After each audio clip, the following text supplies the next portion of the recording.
Dodge City and in the territory on west, there's just one way to handle the killers and the spoilers, and that's with a U.S. Marshal and the smell of Gunsmoke.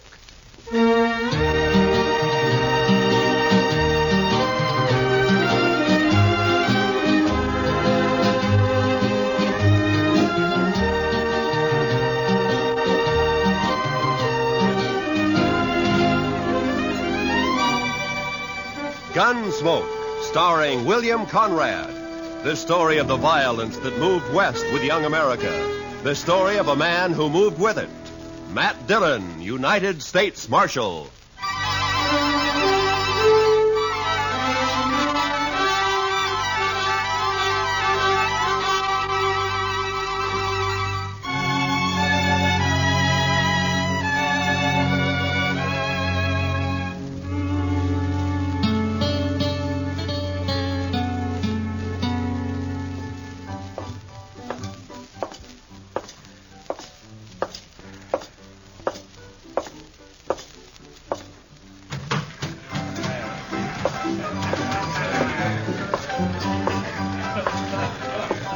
Welcome to the Cherokee Palace, Marshal. I see you received my complaint. I got it, Mingo. Where's Stanley? Where do you think? Upstairs. Brandy? Naturally. She always does mother him when he's in trouble. Be careful, Marshal. He might be dangerous.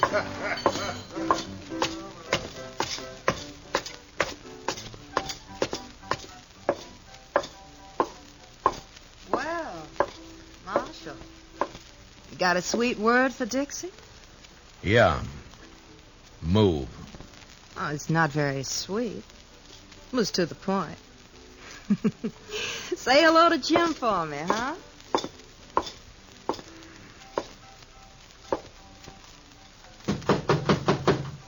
Go away.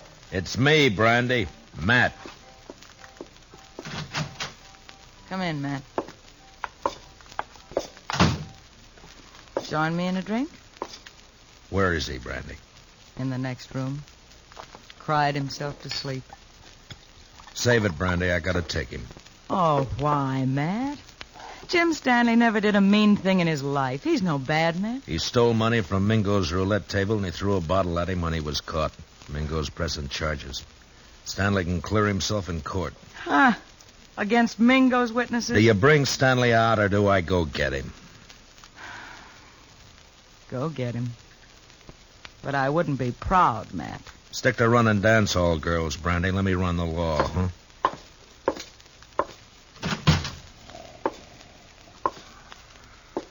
Stanley? Stanley! Oh, it's you, Marshal. I was sleeping. I want you to come with me, Jim. Come with you? Sure, Marshal. You better get up. Come on. Come on. Oh, yeah.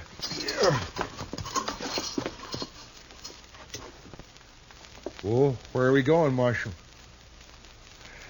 Would you like to visit my ranch? I got a new colt. The prettiest little sorrel you ever saw. Jim? What? We're going to jail. Jail? Me, Marshal? Do I have to? Yes, Jim. I've never been in a jail. I'm sorry, Jim. No. I can't go in there. Oh, Marshal, I ain't never been locked up before. Please, don't make me. I have to. I didn't mean to do it. Honest. I just lost my head when I realized my money was gone. I wouldn't have kept those chips. I know that. I just grabbed them. I don't know why. They were there, and I just grabbed them, and then Mingo started in on me. He kept saying things, bad things about... Take it easy, Jim. I wouldn't have cared, except that, well, Dixie was there. He kept yelling at me that I was a thief right in front of her. I tried to make him stop, and he wouldn't. And then something happened. The bottle was there. You threw it at Mingo? No, I just threw it, Marshal. I was crazy. I didn't mean to hurt nobody. I believe you, Jim. Marshal, will you ask Dixie to come and see me later? Yeah, sure, I'll ask her. Thanks. I just want to tell her not to blame Mingo for all this. She might say something or give up her job. Don't worry, Jim. I don't think Dixie's going to give up anything.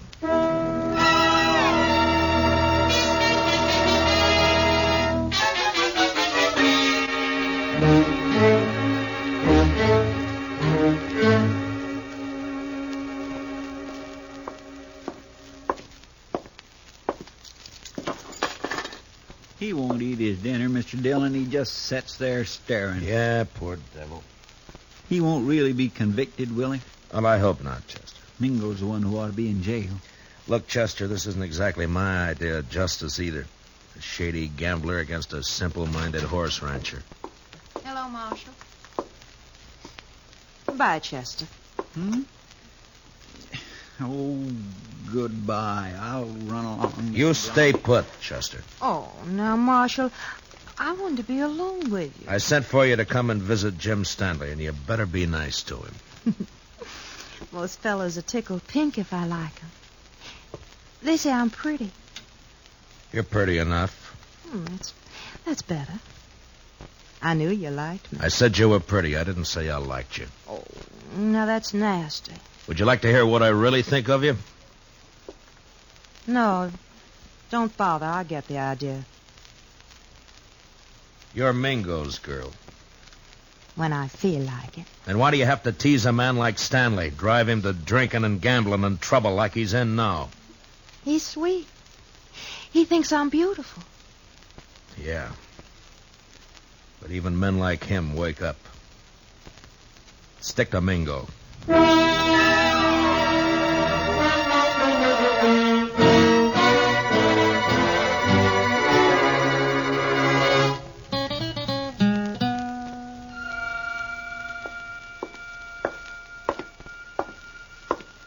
Hello, Marshal. Thought I'd drop in and see if your prisoner was all set for trial tomorrow. Mingo, I want you to withdraw those charges. And let that potential murderer go free? No. You got back the chips Stanley took from your table, and his assaulting a man like you is ridiculous. He doesn't even wear a gun. A bottle constitutes a deadly weapon. Look it up, Marshal. Why you doing this, Mingo? Why pick on a man like Stanley? Let's say I don't like him always slobbering over Dixie.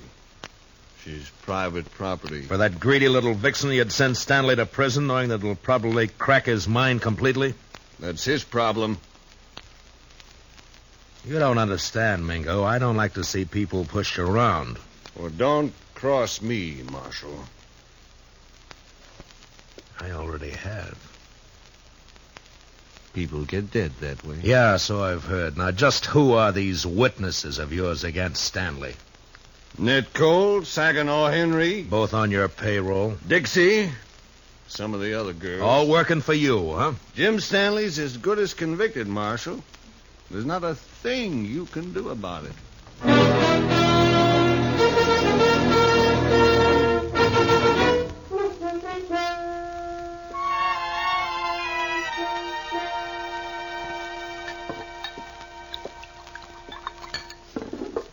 Here, man. Drink this. Thanks, Brandy. You know, all you need to do is stop fighting yourself, Matt. You're mixed up. Yeah, that's sure true, Brandy. You know, it's funny when it's something you can fight with your fists and your guns, it's easy, but how do you fight a deal like this? You gotta clear Jim somehow. Yeah, with those witnesses against him, Jim can't win in court. Technically, he's a criminal. Oh, criminal, my foot. He admits the crimes. The judge will have to sentence him to at least a minimum jail term. We know there are witnesses who can prove he's innocent. Now, a smart man would find a way to make him talk. I've been thinking about it. Well, I'll tell Jim you were asking after him. I think he'd like that. He's Dixie's. I had me a man once, Matt. I traded him for a bottle of brandy. I paid a stiff price for my name. You're not through yet, Brandy. Oh, sure. I play mother to everybody. Take everybody's troubles on my shoulders. Help salve my conscience. Don't ever hurt a person, Matt. You never get through paying for it. Well, I better be going. Where? To try to get some of those witnesses to talk.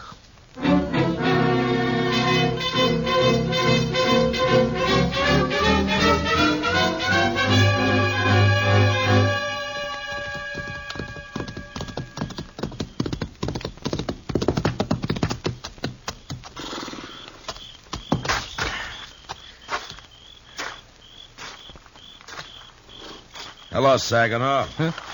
Oh, it's you. I've been looking for you. Then you've been looking for trouble. Well, you're beginning to sound like your boss, Mingo. It's late. What do you want? I want to read you something from this book. What book? This law book. Oh, so? First law I see says that anyone giving a drink to an Indian is liable to fine up to $500. I saw you buy an Indian Pete a drink only last week. Pete's a stable boy. He ain't no savage. Law doesn't say savage, says Indian. Pete's an Indian, so technically you broke the law. You can't make Next one says any man that disrobes in a public place is guilty of committing a public nuisance. Carries a fine of $100. Look, what the devil is all this? I saw you breaking a horse down in Harrison's Corral a little while back. You took your shirt off, and that's disrobing in a public place. Technically. You can't get away with this, Dillon. How much you make a month, Saginaw? 50, 75. Uh-huh. Well, the way it looks, I can get you fined on enough of these laws to keep you broke for about 5 years. 5 years? Then we can start all over again. You're bluffing. I never even heard of these laws. Well, look for yourself here. If you witnesses are going to send Jim Stanley to jail on a technicality, then a lot of you are going to jail the same way. Well, laws may be there, but they ain't fair. All right, Saginaw, if that's how you want it. Come on, let's go to jail. No, wait. Well, then start talking. Well, Dixie shilled Stanley into losing his money, and me and Ned Cole egged him into grabbing a couple of chips when the wheelman wasn't looking. On Mingo's orders? Sure. Stanley looked down at the chips we swiped, and he reached out to hand them back when Mingo jumped him. What was Dixie doing? Trying to keep from laughing. Yeah, I'll bet. And then what? Mingo rode Stanley hard to make him break down in front of Dixie. Finally, the poor lunkhead seemed to go crazy. He yelled and tossed a bottle at the bar. Not at Mingo? No, missed him by 10 feet. Stanley was just working off his mad by busting the bottle. Paid for it. I guess he had the right. Yeah, I guess he had. First, I think Mingo was just deviling Stanley, and then he got the idea to press charges and send him to jail. We got orders out to testify. Uh-huh. Well, thanks, Saginaw. Marshal, I'd like you to know something. Yeah? I'm glad I told you about Stanley, because framing him into prison isn't my idea of something to be proud of. It shouldn't be.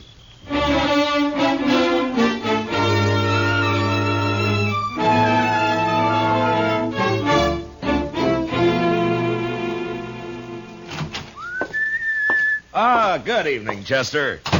My, what are you so happy about, Mr. Dillon? Everything, Chester, everything. Is it about Jim Stanley? It is about Jim Stanley. He's going to clear himself in court tomorrow. Come on, let's go tell him. Well, gracious, that is good news. He couldn't have taken much more of being locked up. I know. Hey, Jim, wake up. We're going to bring... Jim. Mr. Dillon, he's gone. Both window bars are cut. Yeah. And here's what cut him. A hacksaw blade. And look yonder, there's another. Oh, that fool. Why couldn't he have waited one more day and he'd have been free? Jim Stanley didn't have those hacksaw blades on him, Mr. Dillon. I know. I searched him good. You searched Dixie good? Hmm? Oh, mercy, no, Mr. Dillon. She's a girl. He didn't have any other visitors. No, sir. Mingo's going to be awful mad when he finds out his girl helped Jim Stanley get away. Come on.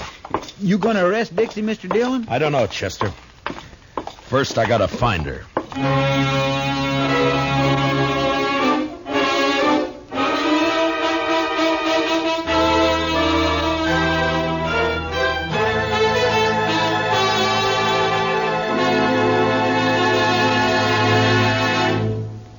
We will return for the second act of Gunsmoke in just a moment. But first, every Sunday on CBS Radio, hear both sides debate the issues on Pick the Winner. It's a program that brings in the top people from Democratic and Republican camps, standing their ground and delivering their views on the biggest questions of the campaign. Don't miss Pick the Winner, Sundays between now and November, to be fully informed when it comes time to vote. And remember, straight through election time, make CBS Radio your election headquarters. Now, the second act of Gunsmoke.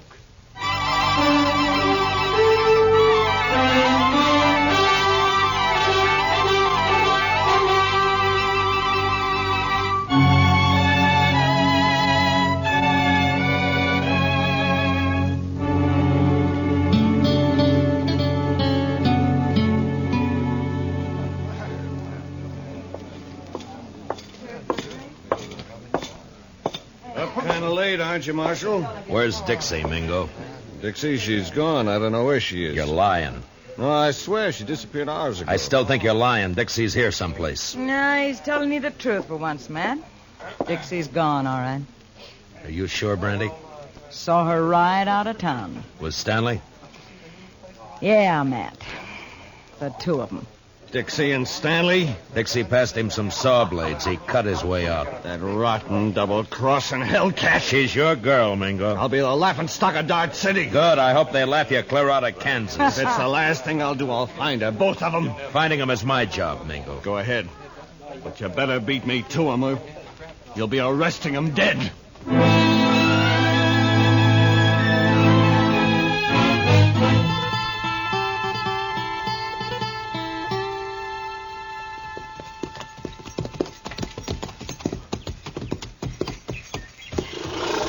Well, they stopped here, all right.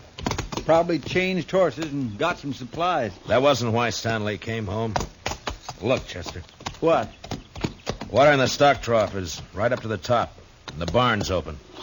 Feed pulled out where the stock can reach it. Even scared to death, Jim thought about his animals first. Mr. Dillon, you think Mingo's trailing Stanley and Dixie, too? Perhaps. It's one good reason why we better catch him quick. Come on.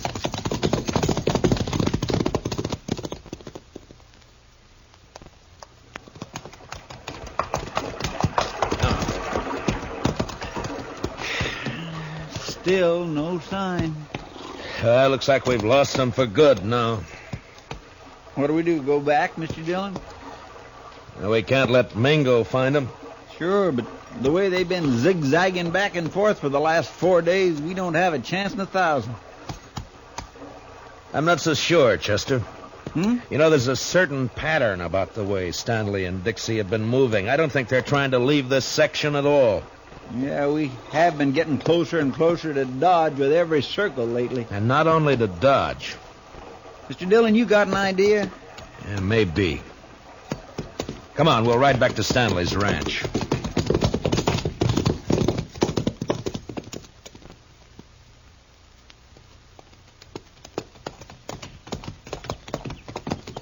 You think they came back here? I will soon find out. But from what we saw here before, I'll bet Stanley's not the kind to stay away from his ranch for very long. Hit the dirt, Chester. Behind the trough. Yeah. It's Jim Stanley. There's his horse. Yeah. All right, keep your eyes open. Stanley!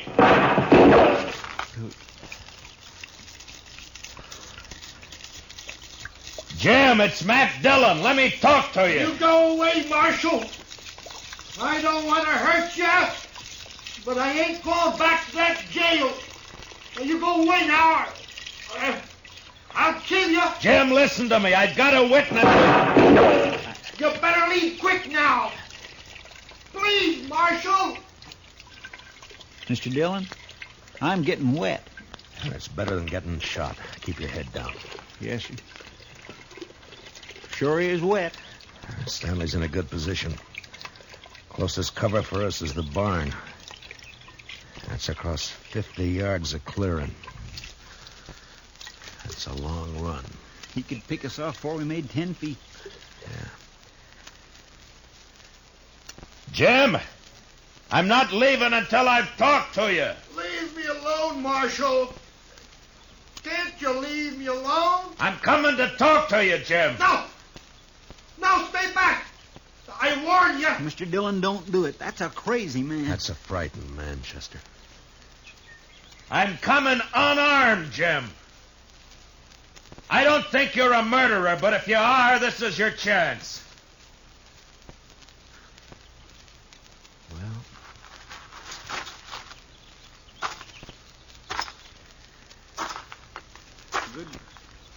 Good luck, Mr. Dillon. Mr. Dillon! Stanley's shot sliced across my side like a branding iron. It was all I could do to ignore my fear and keep going. But somehow I reached the ranch house alive. And I opened the door.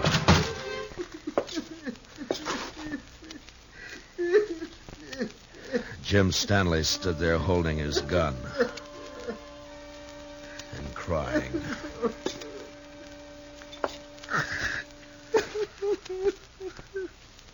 Jim? I didn't mean it. I didn't mean it. I was only trying to scare you. I'm not a killer. I never shot anybody in my life. Honest, Marshal, I can't even shoot a rabbit. I know that, Jim. I'm afraid. I've always been afraid of things. I try to be like other people. It only seems to bring trouble. You can stop being afraid of the law and jail right now. That's all over with. You mean that, Marshal? Really? Really. But I shot you. Did you? I don't recall. Oh, but Mr. Dillon, shot hit your side. Right there. You see it? It's bleeding. Now, Jim, listen to me. You didn't shoot me. Oh. Well, all right, if you say so, Mr. Dillon. I say so. Here, I'll take that rifle. Now, let's go back to town and get this business settled, huh? You've been good to me, Marshal. Forget it, Jim. There is one thing, though. Dixie. Oh, she brought me hacksaw blades. I know that. She said you were going to hang me and that I had to escape. She kept saying it. Uh-huh, she was riding with you. Well, where is she now? Oh, she left me last night. I was glad. I was nearly wild listening to her talk about you and prison. I even swore I'd kill myself before I'd go back to jail. I'm glad you didn't mean it. Oh, I meant it at the time. Oh, I was sure scared. You feel better now? Oh, yeah. Yes, I know. Everything's just going to be fine.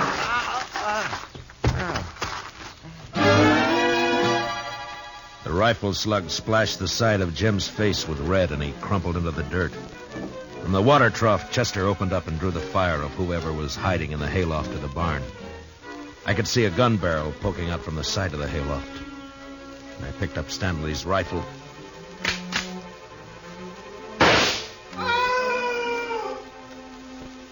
Mingo. Mr. Dillon, are you all right? Yeah, Chester. But Mingo's dead. Well, how about Jim Stanley, Mr. Dillon? Yeah, he was scared more than hurt. He should come to any minute.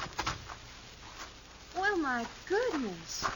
Oh, this looks like a sure enough war's been happening around here. Where have you been, Dixie? Oh, sure now, Marshal.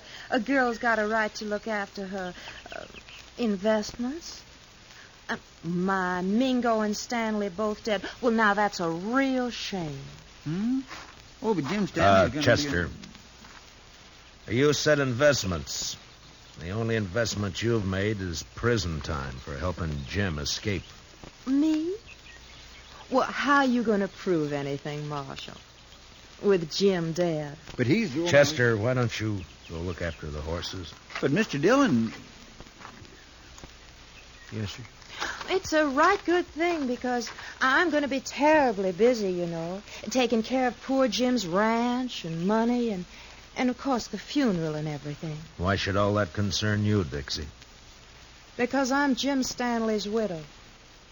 What? I married him 3 days ago in this city. It was such a sweet wedding.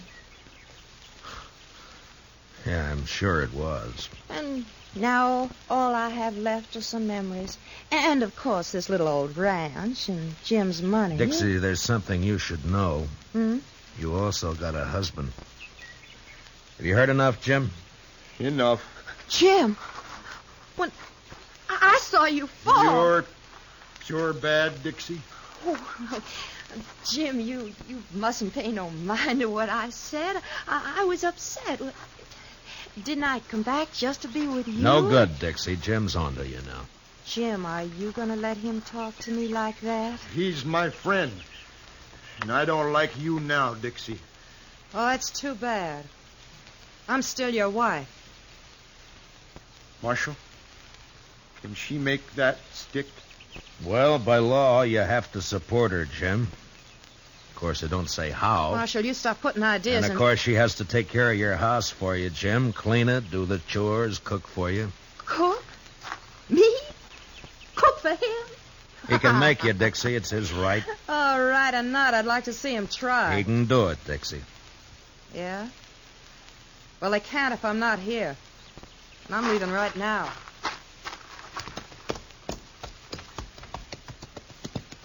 You want to ride into town with us, Jim? No. I think I'd rather stay here for a while, Marshal. If it's all right. Yeah, sure. I'll fix it. But in a few days, when you feel like it, come in and see me, and we'll help you get that divorce taken care of. Divorce? On grounds of desertion. She just deserted you, remember? Chester and I are your witnesses. Oh. Well, thanks, Marshal. I sure do thank you. So long, Jim. Goodbye, Marshal. Bye. Come on, Chester, let's go. He's had it too rough out here on the frontier, hasn't he, Mr. Dillon? Jim Stanley, I mean. It's addled him, sort of. Yeah, I guess that's it, Chester. Men like him need looking after. Yeah, we got all kinds out here, Chester. Come on, let's get back to town.